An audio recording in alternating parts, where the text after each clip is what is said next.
Hello everybody, my name is Cody Bray bringing us yet another video, and in today's video, coming out extremely late and hopefully still going to come out on Sunday, is the Bard Overview. So yesterday, there was the double upload on the Bard overall, looking at their subclasses, all I believe 7 or 8 of them, which were ranked, so if you want to know how they were ranked and everything about those subclasses, and my opinion on them, then you can go check out those two videos. I went into a good bit of detail on them, and just like with the other two overviews of them, I'm going to be just looking at the class as a whole.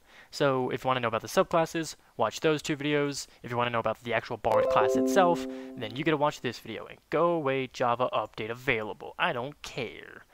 So, Bard. They are a charisma-based spellcaster, meaning that their most important ability, one of these bad boys right here, the most important one is this guy right here. You want this to be the highest, and then usually you want Constitution to be the next, because as with a spellcaster, you usually want to be a charisma, as whatever your main spellcasting modifier is, whether that's charisma for the warlock, paladin, or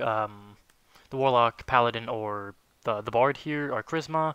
Wisdom is the cleric, ranger, who is it? The cleric, ranger, monk for certain things because their key can be used for spells, and druid, and then intelligence for the uh, wizard and artificer, and then I believe that there's a smattering of different ones depending on subclasses for non-actual half-casters, like choosing to become an eldritch knight will be one of these three. I think it might be charisma based. Choosing to be the barbarian, who I don't think they ever cast a spell, but technically, no, I don't think they ever make a spell that actually has to have a roll to it, so that's alright.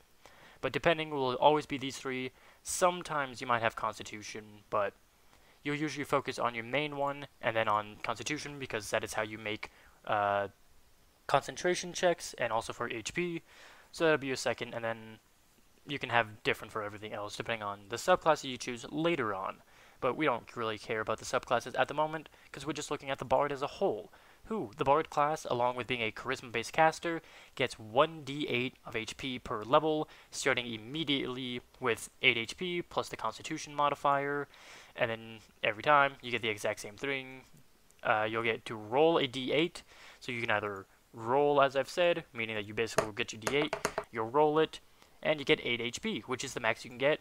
Most DMs will let you re-roll if you get a 1, because it's not a lot of fun to get 1 HP when you level up. So, I mean 1 plus your Constitution, of course.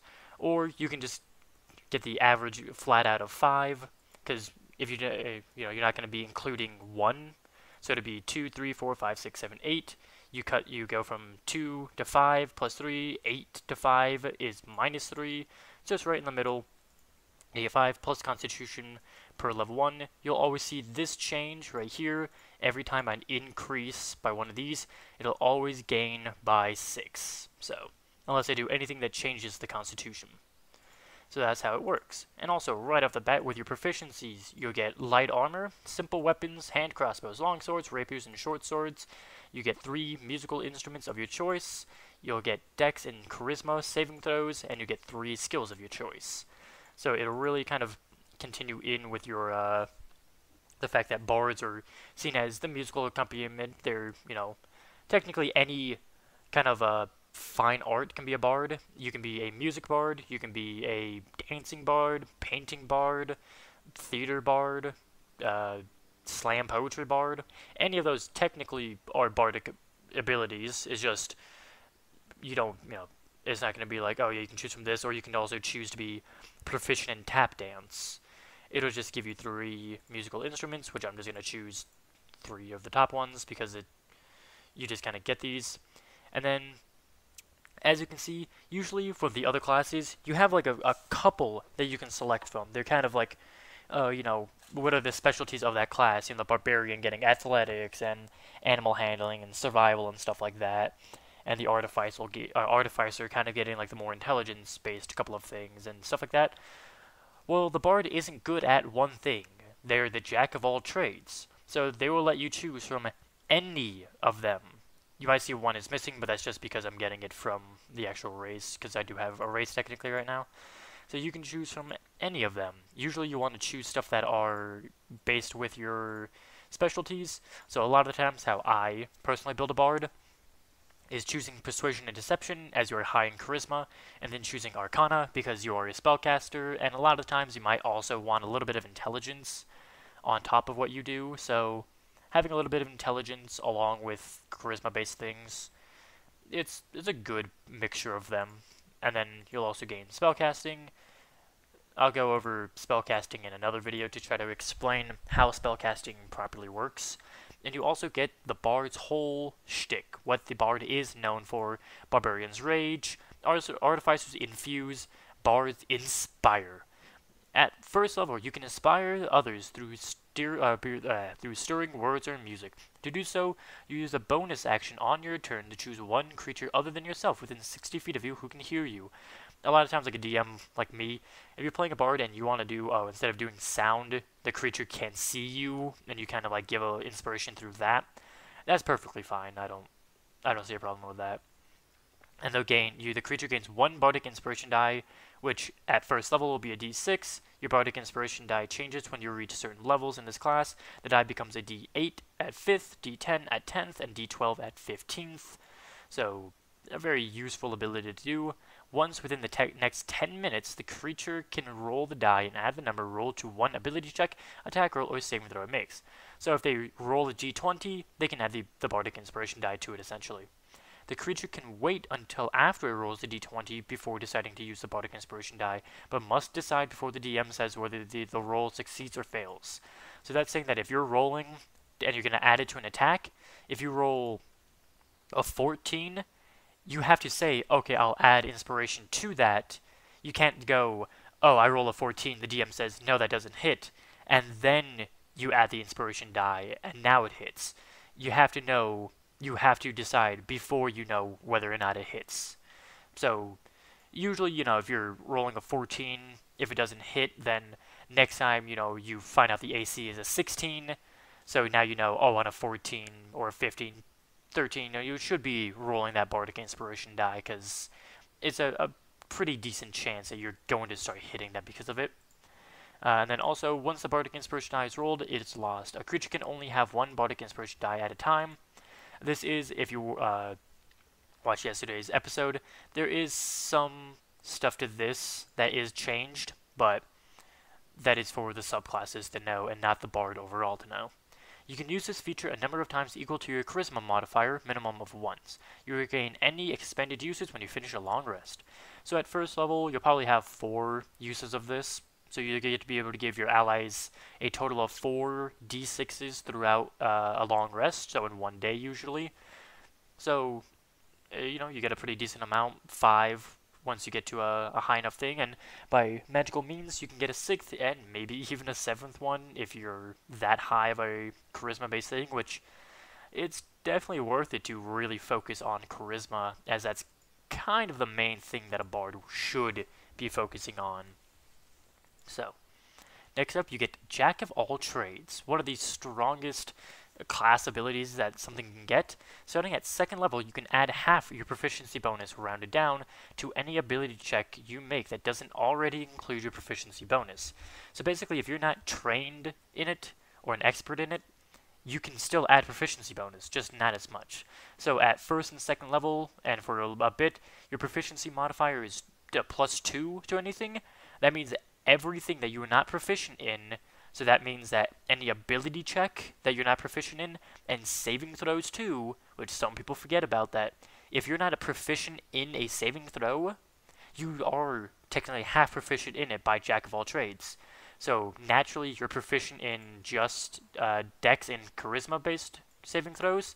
You're now half proficient in Constitution, Strength, Wisdom, and Intelligence because of this. So you get to, instead of adding +2 to the roll, you'll add a +1 plus your ability modifier. And then at max level, you'll be adding +3 to them if you haven't become proficient in them from other ways. So it just makes the bard able to do everything that you want. So you don't need to be too choosy with this one. Like what you're choosing here, which, yeah, you have a lot of options to go with. Just choose the ones that the bard needs the most. I will always, basically, always recommend either, if you want, you can choose all 3 charisma-based things. I mean, you can go for performance if you're going to be a lot of performing stuff, persuasion and deception. You can go intimidation, all 4 charisma-based, charisma-related ones. So you can always choose between those to add on top of the ability to get a full proficiency bonus, and also get the choice that if you ever get to expertise something, you get to become an expert in it, that they become double in that feat. So that's pretty useful. Also, as another second level ability, you get Song of Rest. You can use soothing music or oration to help revitalize your wounded allies during a short rest. If you or any friendly creatures who can hear your performance regain hit points at the end of a short rest by spending 1 or more hit dice, each of those creatures regains an extra 1d6. The extra hit points increase when you reach certain levels in this class to 1d8 at 9th, 1d10 at 13th, and 1d12 at 17th. So basically, if they're going to try to take a short rest to heal a little bit, they can heal just a little bit more, and this doesn't cost you anything. It isn't that you have to expend something, it isn't that you have to roll a performance check for it. No, you just allow them to, you just say, yeah, I used my Song of Rest, and anybody who was trying to heal with their hit dice during a short rest, they get to add just a little bit more HP.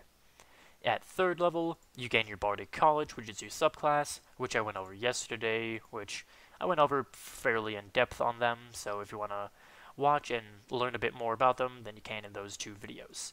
You also gain Expertise, which means that you get to choose 2 of the skills that you're proficient in. Your proficiency bonus is doubled for any ability check you made with either of the chosen proficiencies, so it'll be from the 3 that you chose. Usually I will choose the 2 charisma-based ones, just because you're a charisma-based caster. A lot of the times, because you are charisma-based, you'll be the face of the party, you'll have to talk a lot, you'll be trying to deceive people, so getting those to be as high as they possibly can, as early as you can, is fairly useful. As it is with any class, you usually want to try to get their specialties, to a higher degree faster than you try to get other things. You don't want to be trying to get your barbarian's intelligence up before you get his strength to a good enough area. So focus on the charisma and kind of intelligence related things with your bard before you go and start focusing on his athletic abilities. Next up, at 4th level, you gain your ASI. That's with every class, of course. At 5th level, you gain Font of Inspiration. Beginning when you reach 5th level, you regain all your expended uses of Bardic Inspiration when you finish a short or long rest.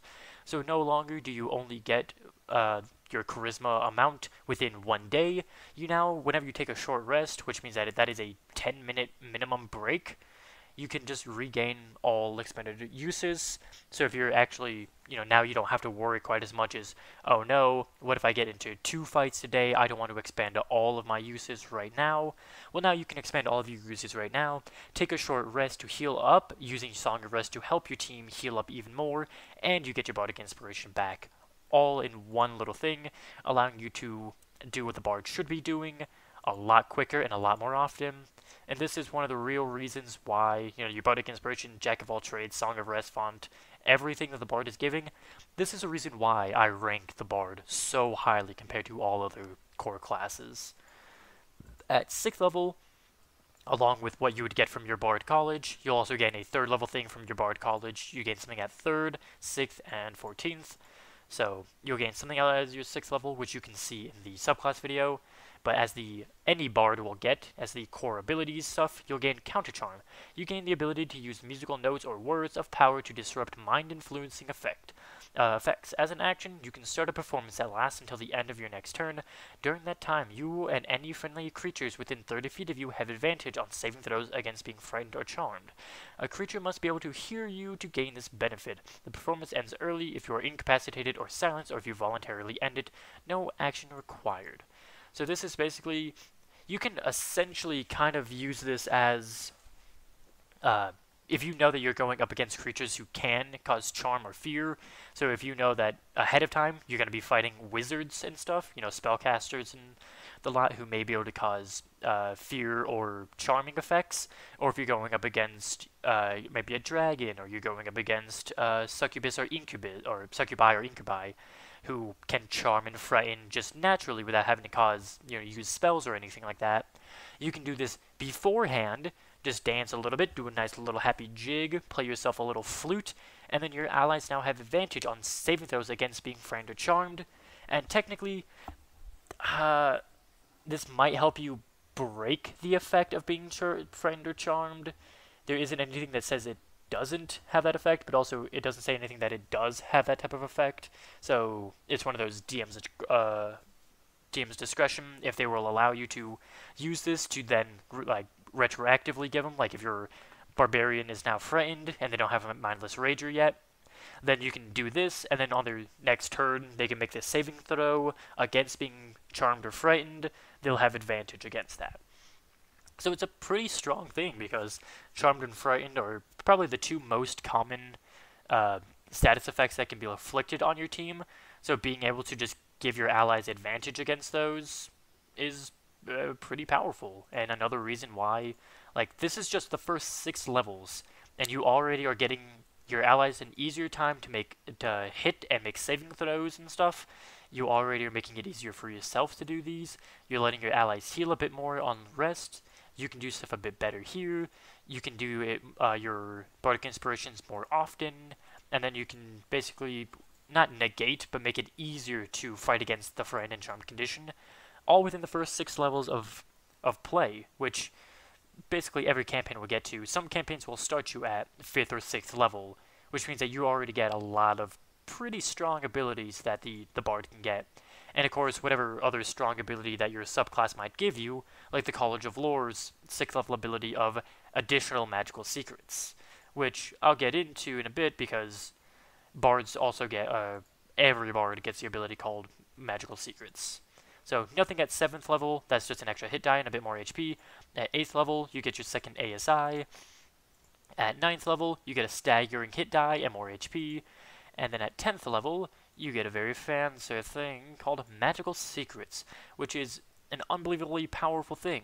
So the wizards can basically get just about any spell they want, but they have to find the scroll of it, or some way to transcribe it from another area into their spell book.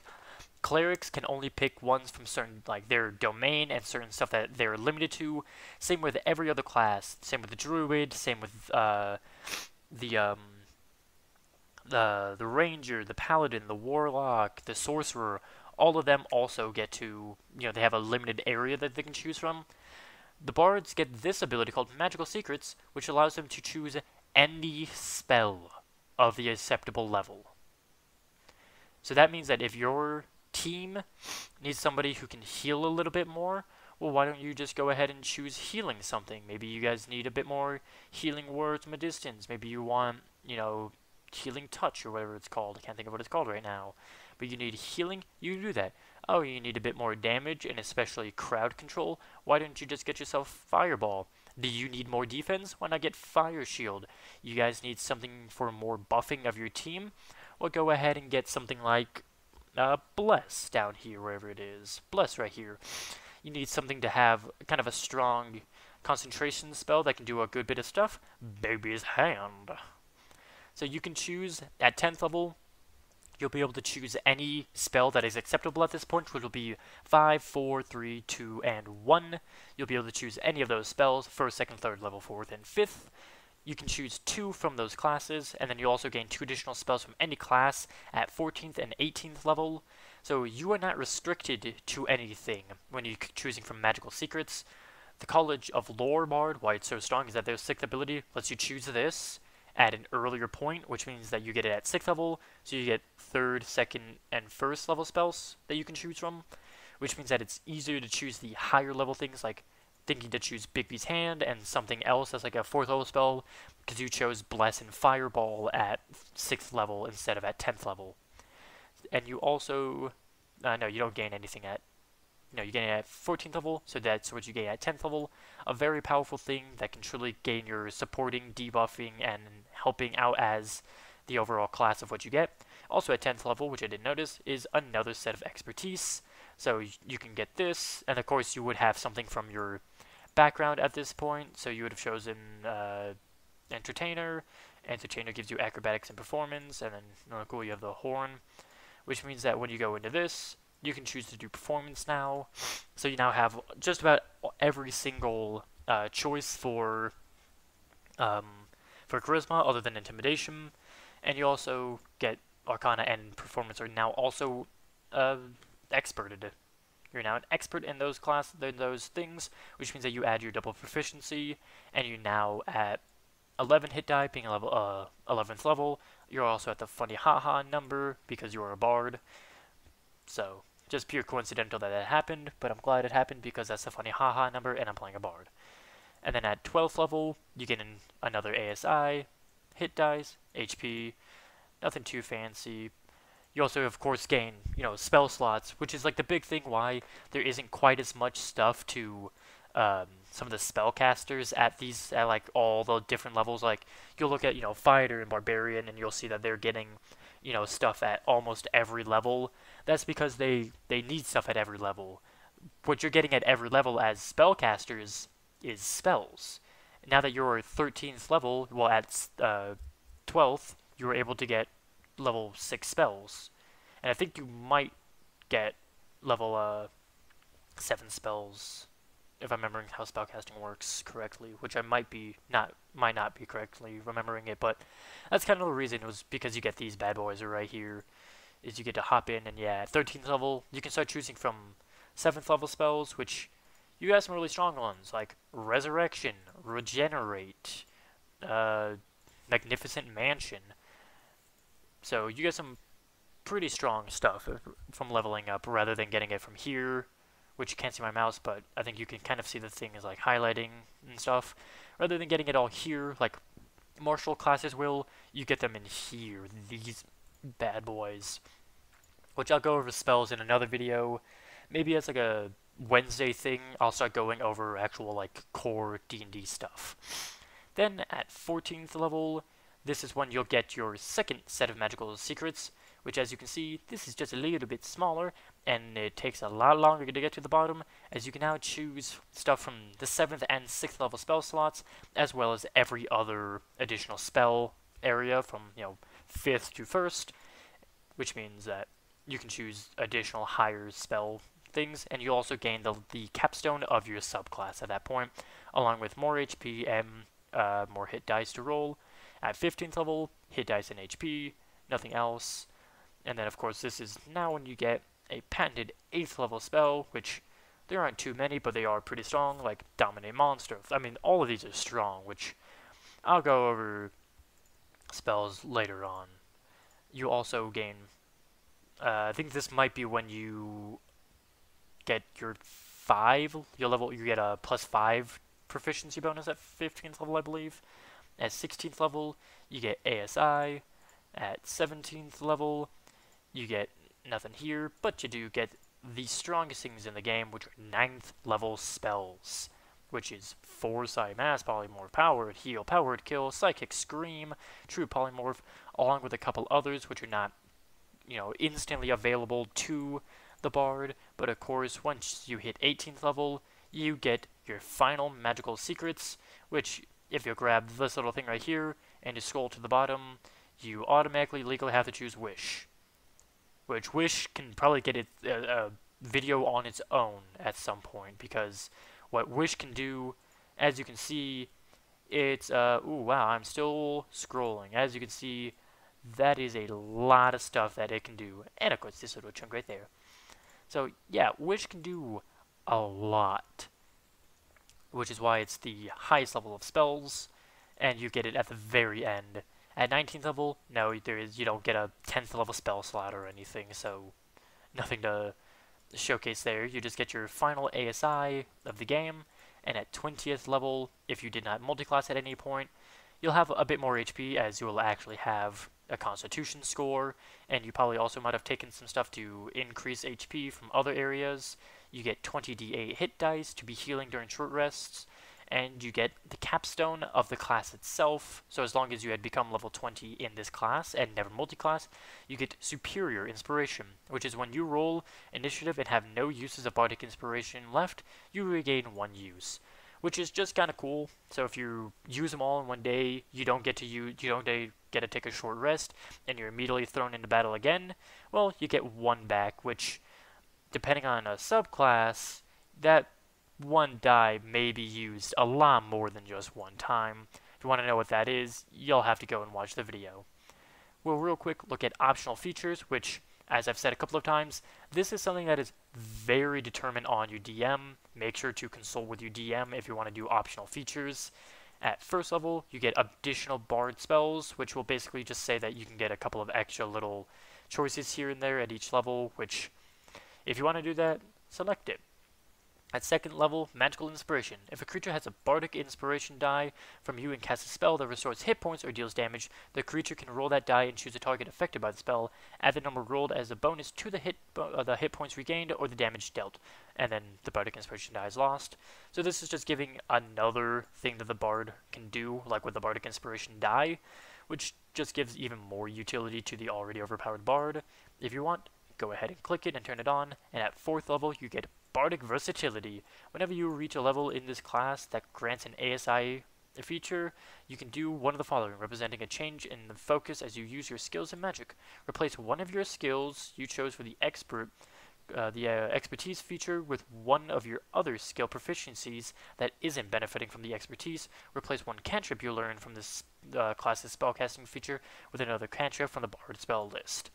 So this is basically just saying that if you go ahead and click this, that means that every time you get one of these right here, instead of just having these two choices, if you'd like, when you have, if you have any extra ones, like right here, once you get to, if you had gone to the 8th one, these two wouldn't have been expertified, I'm going to say, not what it should be said, but it is what is going to be said. When you have not become an expert in these two yet, you could have changed out what you had chosen earlier on at level 3 to become an expert in those temporarily, because maybe you don't need to be persuading people right now, or you don't need to be an expert in Arcana at the moment, so you can change them around to become an expert at those, and swap out here and there if you have a lot of skill proficiencies, because technically you could go into this, take a feat called Skilled, or depending on what your background is, you might be able to take other things. So you can take something like Skilled, which will give you a lot more skills to choose from. You could also take Prodigy, depending on what your background is, which can also give you stuff. Recommended things that I choose as feats, definitely Warcaster. For basically any full caster, you'll always want Warcaster. What this bad boy does, it'll give you advantage on Constitution saving throws to maintain concentrations when you take damage. You can perform the somatic components of a spells even when you have weapons or a shield in one or both hands. And when a hostile creature's movement provokes an opportunity attack from you, you can use your reaction to cast a spell rather than taking an opportunity attack. The spell must have a casting time of 1 action and must target only that creature. So it just allows you to do more, help you out as a magic-based character. Other things that I recommend will of course be Spell Sniper, which when you choose Spell Sniper, when you cast a spell that make an attack roll, the spell's range is doubled. When you make a range attack spell, it ignores 3-Court Discover, and you can learn another cantrip. So this one is just helpful if you'd like it. You can also get, if you want a bit more spells, you can choose over the Shadow Touched. Maybe if you want Ritual Caster, but not exactly the most the most needed thing by you. Resilient, because you're not naturally proficient in Constitution saving throws. If you take the Resilient feat, this will give you a +1 to the ability choice chosen, so you get a +1 to Constitution, and you're now proficient in that saving throw. So it's just pretty helpful. And then pick and choose through every other thing. Another pretty decent one to have, which I did go over kind of in the subclasses, is Inspiring Leader. Because you are charisma based, and this is something that you're using your charisma modifier for, it's a fairly helpful thing to have. So why not just choose it when it's needed, because you can get benefits from it. There's loads of other feats that you can choose from, and pick and choose for which ones you want your character to have and which ones might be more useful in the campaign and how you're going to run your character, because maybe you don't want to be the inspiring leader because that wouldn't make sense for your character. Maybe you want to play a melee focused character, so you choose a melee focused bard for like the College of Valor or College of Swords. You can choose, pick and choose if the other areas would make yourself a little bit better. But that'll do it for this video. Of course, these videos will always be a bit shorter because, especially on spell-based ones, on spellcasters, because they don't have quite as much to go over because most of the stuff that they get from their class itself is spells, and I'm not going to go over every single spell choice that you can make because there is a lot of them. So this will of course be a lot shorter than normal videos, but it goes up regardless, and hopefully you guys enjoyed. And if you did enjoy, then consider hitting the like button and commenting down below what you guys did enjoy, and letting me know, what I'm doing well so I can continue making the videos as well as I have been. If you guys didn't like the video, then go ahead and dislike it and comment down below what you guys didn't like so that I can improve upon it and make these videos better for y'all. If you guys want to know when I upload, then the best way to know is by subscribing. But that does it for this video. Until next time, bye guys.